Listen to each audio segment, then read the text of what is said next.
पश्चिम Asia यानी middle east में सुलग रही आग अब विश्व युद्ध की आहट दे रही है।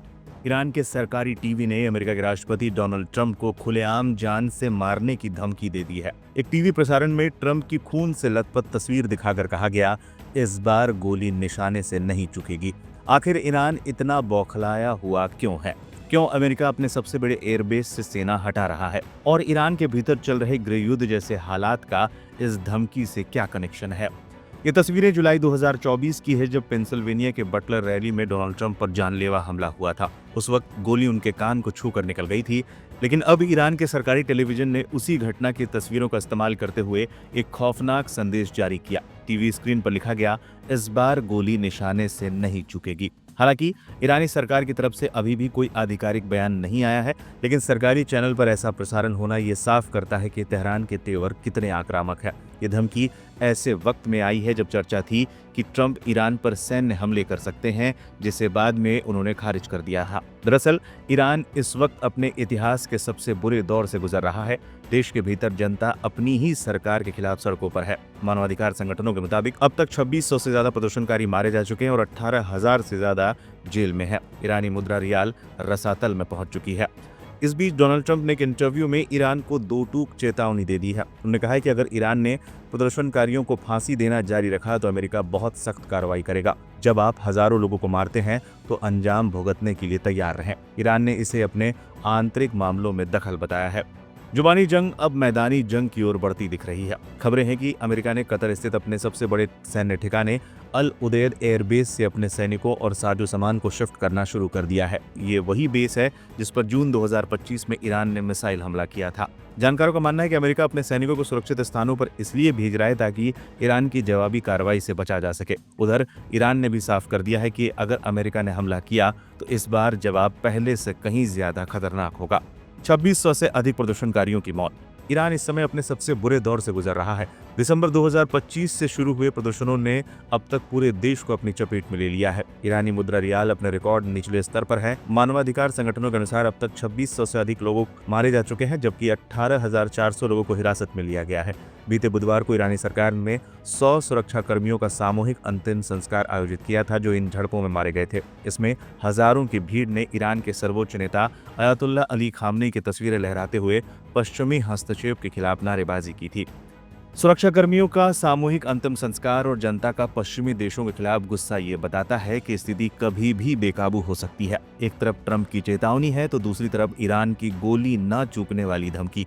क्या दुनिया एक और बड़े युद्ध की तरफ बढ़ रही है? क्या अमेरिका को ईरान के खिलाफ कार्रवाई करनी चाहिए? हमें कमेंट बॉक्स में जरूर बताएं। दुनिया की बड़ी खबरों के लिए सब्सक्राइब करना ना भूलें लाइव हिंदुस्तान को।